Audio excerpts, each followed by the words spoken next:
আসসালামু আলাইকুম। আজকে আমি মসুর ডালের বড়া বানাবো। এখানে আমি 2 কাপ মসুর ডাল নিয়েছি। ডালগুলোকে ভালো করে 2 থেকে 3 বার ধুয়ে নিব পানি দিয়ে। তারপরে পানি দিয়ে 2 থেকে 3 ঘন্টা ভিজিয়ে রাখবো। ডালগুলো ভালো করে ভিজানো হয়ে গেলে আরেকবার ধুয়ে নিব এবং ঝরিয়ে নিয়ে এগুলোকে একটি গ্রাইন্ডার মেশিনে আমি এগুলোকে আধা ভাঙা করে ব্লেন্ড করে নিব।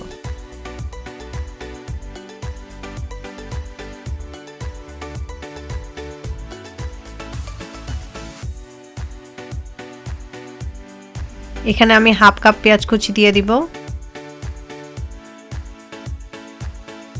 মরিচ কুচি দিয়ে দিব 1 টেবিল চামচ, 1 টিস্পুন হলুদ গুঁড়া দিয়ে দিব,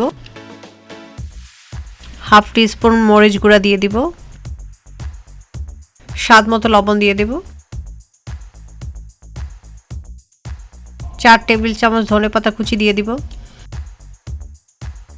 সবকিছু একসাথে ভালো করে মেখে নিব।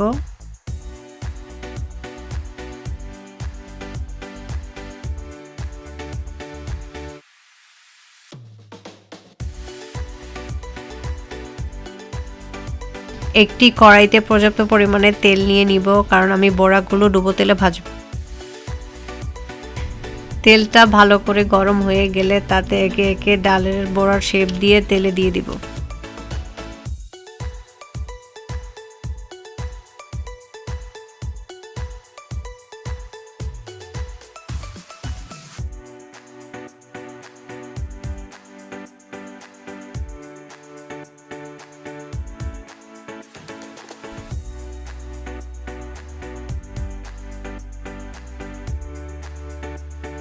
ডালের বড়াগুলো সাথে সাথে উল্টানো যাবে না। এক পিঠ ভালো করে ভাজা হয়ে গেলে তারপরে আরেক পিঠ উল্টে দিব।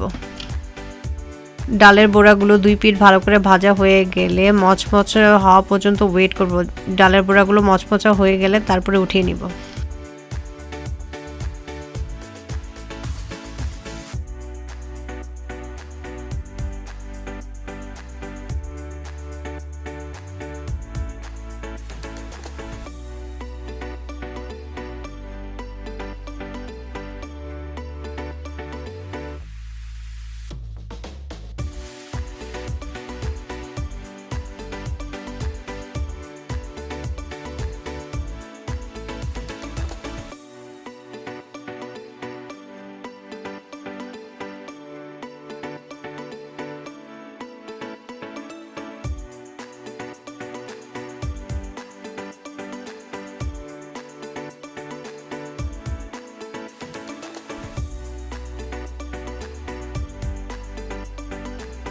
তৈরি হয়ে গেল খুবই মজাদার মসুর ডালের মচমচা বড়া।